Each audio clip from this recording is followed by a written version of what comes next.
Good evening, this is Maestro Critello with the Dawn of War 2 Retribution Elite Modcast. Today we have a 1v1 on Greentooth Gorge. First we have Texcalibur, the famous sword of legend, playing as the Inquisitor today. Interesting, because he's... Imperial Guard is definitely not one of Tex's main races, but he kind of just plays everything, trying to figure out everything about the game. He's kind of an evil genius of Dawn of War 2. The Inquisitor, this short little commander, very interesting. Hard to really give her any one designation. She's not really a tanky melee hero. I guess she's kind of more of a disruptive, offensive spellcaster thing. She's very interesting, has a lot of tricky and powerful stuff that people complain about. They often say she's a cheesy commander. But anyway, on the other side, we do have Dullahan as this incredibly, astoundingly powerful Hive Tyrant. Extremely tanky to start out, can be upgraded to get even more tanky and pretty powerful.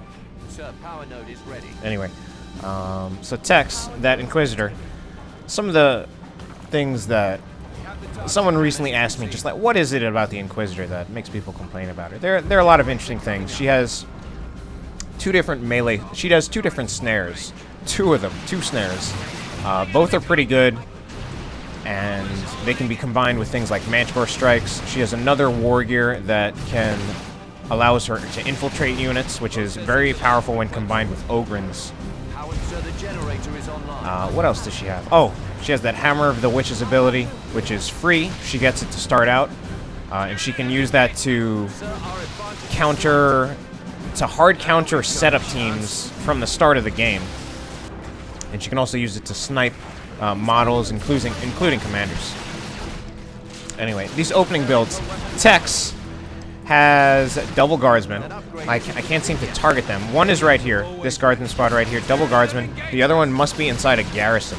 Yes, it is in this garrison right here, tanking the damage from those termagants. And he does have that sentinel. This is kind of the standard Imperial Guard opening. It's a very powerful opening. It's not powerful in terms of how much damage it does, but it has a lot of staying power, because the Sentinel can be repaired by guardsmen, and then it also harasses and it can back up if it starts taking too much damage. And it just gives the Imperial Guard a very good field presence in Tier 1, and it's also a very cheap and cost-effective build. The guardsmen are, I believe, 230 to start out, and then another 85 to upgrade to their Sergeant, which Tex has on one of his guardsman squads. And then that Sentinel is 300 to start out, and then 50 requisition, and 15 power to get the Stomp now. It's going to let that Stomp go off right here against those double Hormagaunts. So Dullahan actually has a double Hormagaunt build, one Termagant into Spore Mines. So that Spore Mine, I've been seeing that more and more from Tyranid players. Those Spore Mines, basically like floating grenades, they're one of the few anti-garrison choices that Tyranids have. So especially on this map that has quite a few buildings. Buildings in this game are definitely not as big a part of the game as, say, Company of Heroes, but this map in particular is one with a lot of buildings. Tyranids have generally been considered one of, if not the weakest races for dealing with anti-garrison, and Spore Mines are one of their few options. One of the other options would be a Barbed Strangler on this Warrior Brood, which it does not currently have. Anyway, Dullahan right now going for a pretty melee-intensive build with a Warrior Brood, two Hormagaunts. A double Termagant opening is definitely more standard, since you get the Toxin Sacks on both Termagants, so then both of them can snare with that crippling poison ability, which is especially useful against melee heroes. The Inquisitor has this Holy Brazier. I don't know if that's actually how you say it, but that's how I want to say it. Holy Brazier, that's what people usually say. Has an Area of Effect ability, which damages and debuffs enemies. You see that a lot. The Inquisitor does have a bit of a casting time. We see it right here. Just these kind of flames flying up. And one of the other reasons to get this weapon, and one of the other things that makes it very good, is actually just the weapon itself. It's 50 DPS power melee, so it's, as far as actually fighting, it's just as good as the Power Sword from the Force Commander, the Plague Sword from the Plague Champion. Actually, the Plague Sword ignores melee resist, so it's better. But it's still good. As good as the Power Sword on the Commissar Lord. 50 DPS power melee is pretty good. Going to be very good against those warriors, which were taking a lot of losses in that fight. Tex did come out on top of that fight. He's kind of been...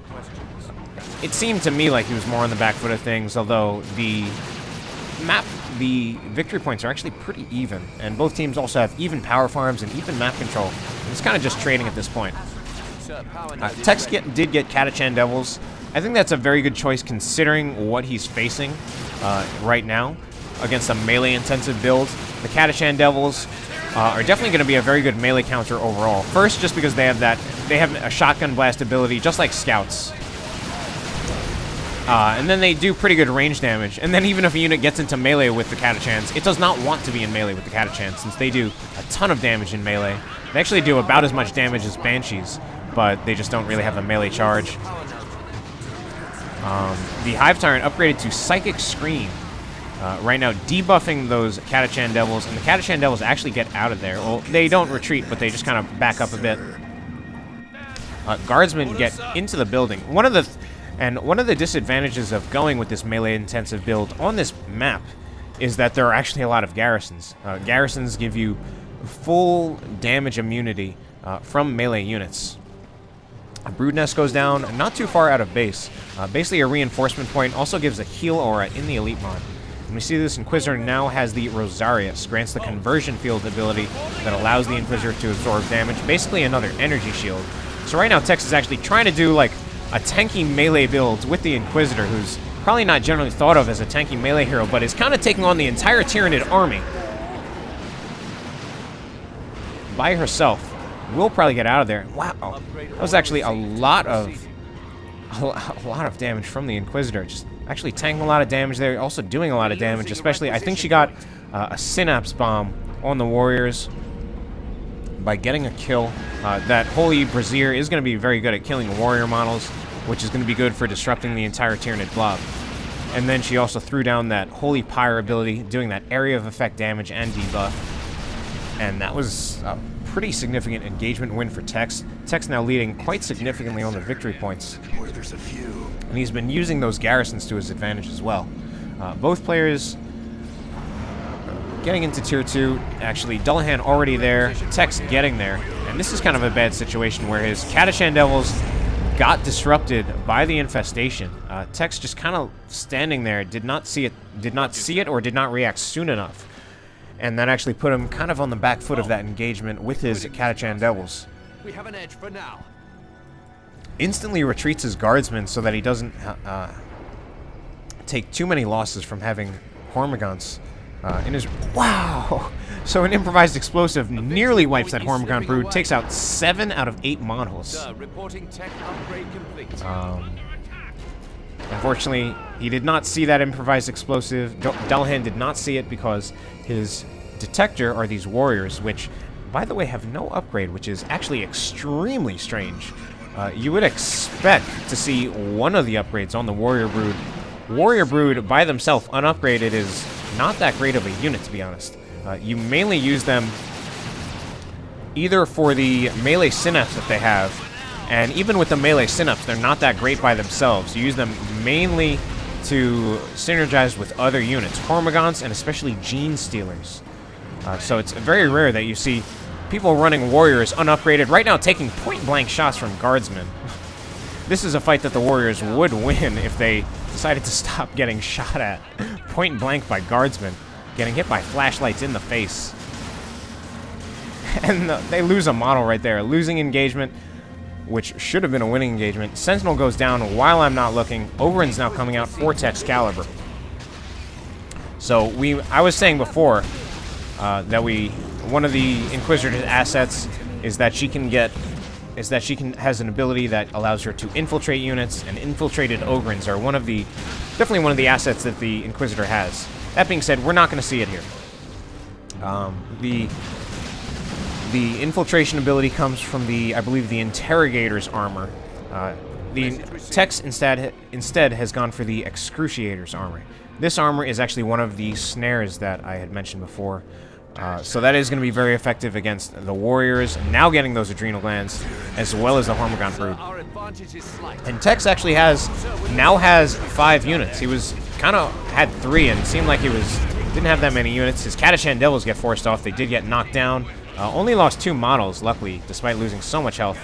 And this time, Dullahan is going to see these improvised explosives. He's taking it out with this Zoanthrope, which is going to be very good against Imperial Guard infantry, especially the Guardsmen and the Catachan Devils. And the Stormtroopers, too. They will be good against pretty much everything Tex has, except for maybe the Ogrins and not so much the Inquisitor. Right now we have Stormtroopers right here. No, they did not pick a kit yet, and I actually think that's actually kind of a good choice. They already do very good range damage, even in their vanilla form, and then if you don't get a kit on them, that kind of leaves things open-ended, just in case you have to deal with a vehicle. And I mean, obviously, Dullahan, the Tyranid Tier 2 does not actually have any actual vehicles. And there's actually that Excruciators snaring that Zoanthrope. Now this Zoanthrope is in a lot of trouble. I think it will ultimately get out of there. Ogrins have 4 members, have been upgraded to their Bonehead, but now they're overextending. Will get forced out of there. And then this Inquisitor, level 3 Inquisitor, I'm imagining will stay in here for a little while. Maybe we'll set off the Holy Pyre. Yeah, I think she will. Damaging and debuffing, and look at the damage they're taking. So those Stormtroopers, they actually do about 60 DPS right out of the gate, which is pretty good. And then if you get the Assault Kit, they do about 75 DPS. And the Assault Kit also improves their range, and Elite Mod, it gives them a grenade. So the Assault Kit is certainly a good idea, but it's not a bad idea at all, actually, to run your Stormtroopers unupgraded. They will be better for anti-infantry if you get the Assault Kit, but if you are not sure what you want to invest in, and you want to leave the AV option open, it's not a bad idea at all to get to leave Stormtroopers vanilla for a little while. Requisition points in trouble. We actually saw a squad of Rippers from Dullahan. So Rippers are these little units, actually come with 10 in the squad. Not that powerful, but they are immune to suppression, and they're actually very good. You basically just send them in to tie up a melee unit. You don't even have to worry about them dying. It's actually kind of taken for granted that they will die. Especially good against setup teams, especially good against setup teams that suppress. Anyway, Hive Tyrant right here. Fairly unconventional build, but doing a lot of damage against these guardsmen. Almost wipes them, actually. So one of the reasons you hardly see this Venom Cannon, first of all, the Hive Tyrant is an extremely tanky melee hero, and getting the Venom Cannon kind of gives that up. I mean, it does range damage, but his melee damage, 25 DPS melee, is pretty bad for a melee hero. Inquisitor in here, fighting these Rippers. Unfortunately, I don't think it's actually a good use of the Rippers to fight these Guardsmen while they're capping alone with Inquisitor support. It's better to use the Rippers in a major engagement where you need them to tie up some kind of critical unit. So they would be good for tying up like the Catachan Devils or the Stormtroopers. But as it is, those Rippers kind of went to waste, I think. And another infestation goes down, going to disrupt those Stormtroopers. Does no damage whatsoever, which is kind of surprising. Map control has gone definitely in favor of Tex now. And this Venom Cannon seems to kind of be doing well against the Ogrins. I don't know if it actually does hit them. Snare from the Excruciators goes off on the Warrior Brood, actually damages and immobilizes. They just kind of stay there taking damage. I imagine they can retreat out of it. I don't use the ability too much. Now this Inquisitor is in here in a bit too much, but does activate her energy shield. Will actually make her very good against those warriors. So this build, this is a pretty good build. It's going to be good against the Termagants and the Hormagaunts when she's using the Holy Pyre ability. And then the weapon itself, along with the shield, will be good against the warriors. But right there, Tex definitely overextended her, and she went down. Can't you see I'm busy here? Ooh, and Dullahan is actually attacking ground with his Zoanthrope to force off those Catachan Devils. He saw that this point was getting decapped, so units stay infiltrated while decapping, but they will reveal themselves once they start capping. That being said, right then, Dullahan just knew that he was getting decapped because you can still see the point getting decapped even if the unit does not is not revealed. So he was just attacking ground with his zoanthrope because he knew where the catachans were. And with any attack ground move, you will hit a unit even if it's not infiltrated. I missed it, but Dullahan actually lost his Termagants. He still has this brood nest up. And Tech's now going for a Lehman Russ. So I want to mention now that the Lehman Russ is a really good tank. I've kind of been talking about the Lehman Russ, and I've been saying like, oh, it's not as good, it's not that great of a tank. And I recently found out that I was wrong, and people have kind of been telling me that I'm wrong. The Lehman Russ is very good. Not as much damage as a Space Marine Predator with the las cannon, but it's very good because it has the 35% damage resistance that it once had, which it currently does not have in retail, but it has in the Elite mod. And its damage has actually been increased too.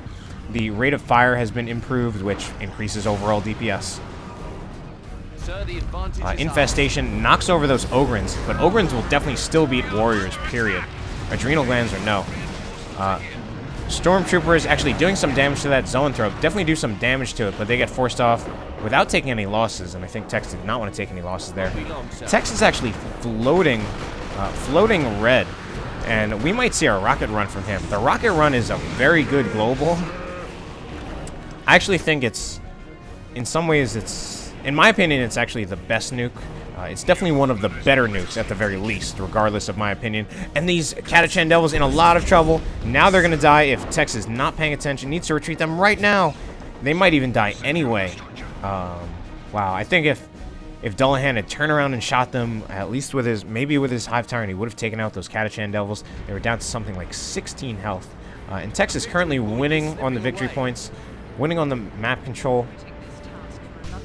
Does get his Inquisitor back and has that 500 requisition, but he does have to deal with this Venom Cannon Carnifex now.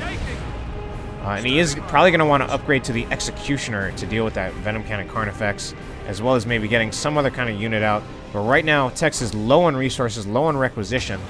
His Inquisitor tanking incredibly up here.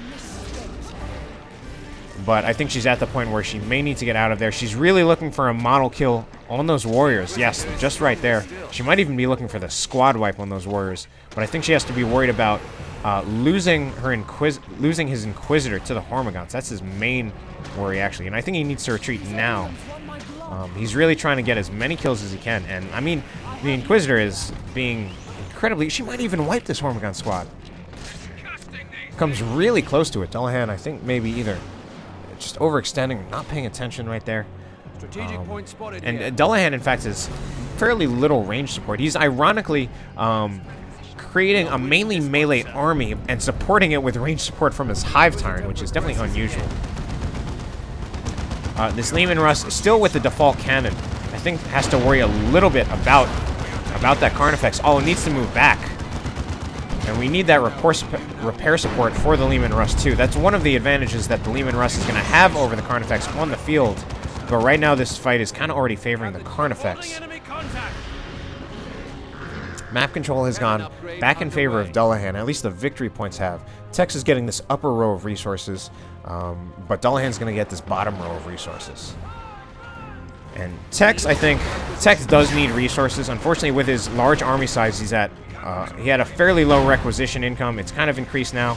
Wow, that was a nice Bioplasma. So Bioplasma, an ability on the Carnifex that it gets when you upgrade to the Venom Cannon. He actually kind of used that to disrupt the Ogrins so that he could save his Zoanthrope. So pretty good play to save his Zoanthrope. Now his Carnifex is actually in trouble, though.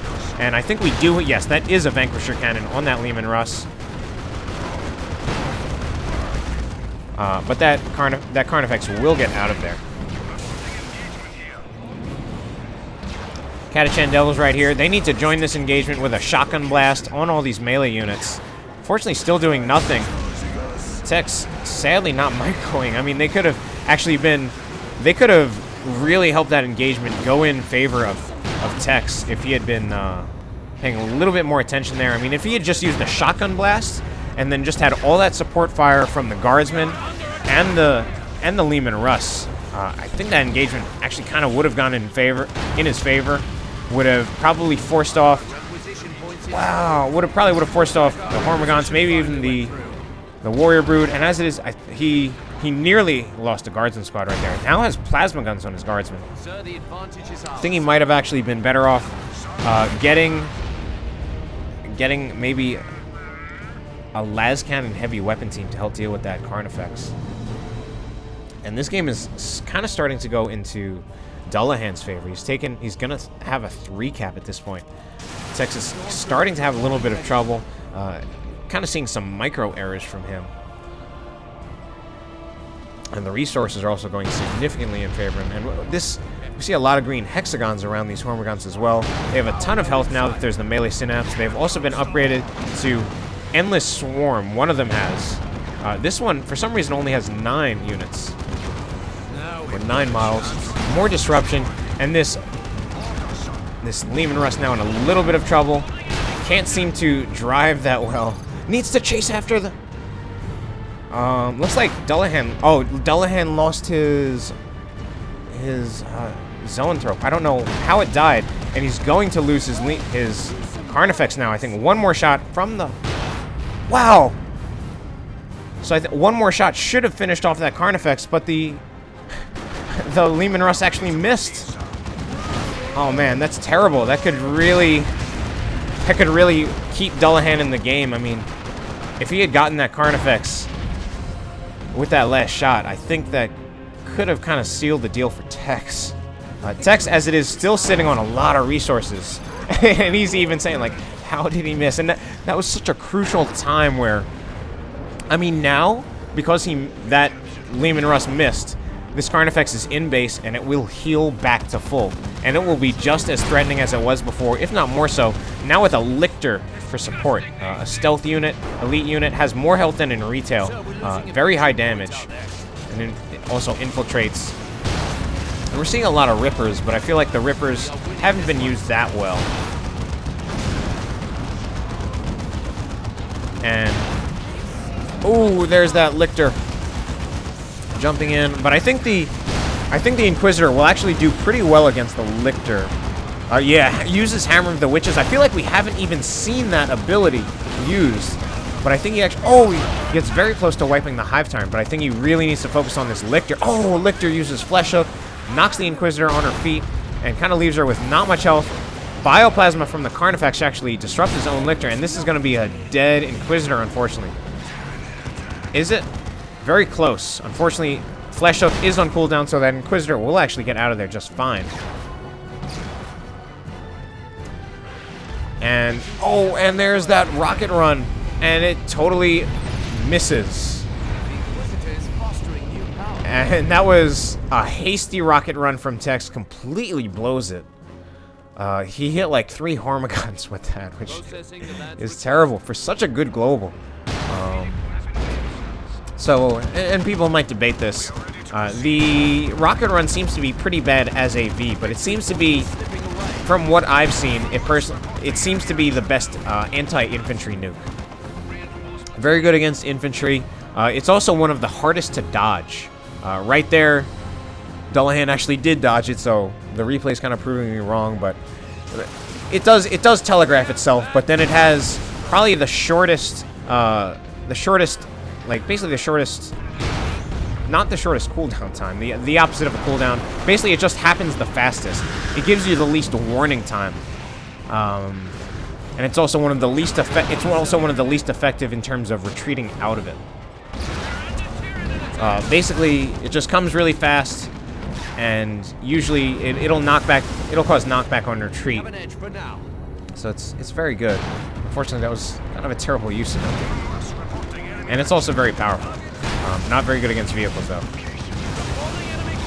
2-cap now from Tex, but he's losing on the resource points, having a lot of trouble with the fighting, too.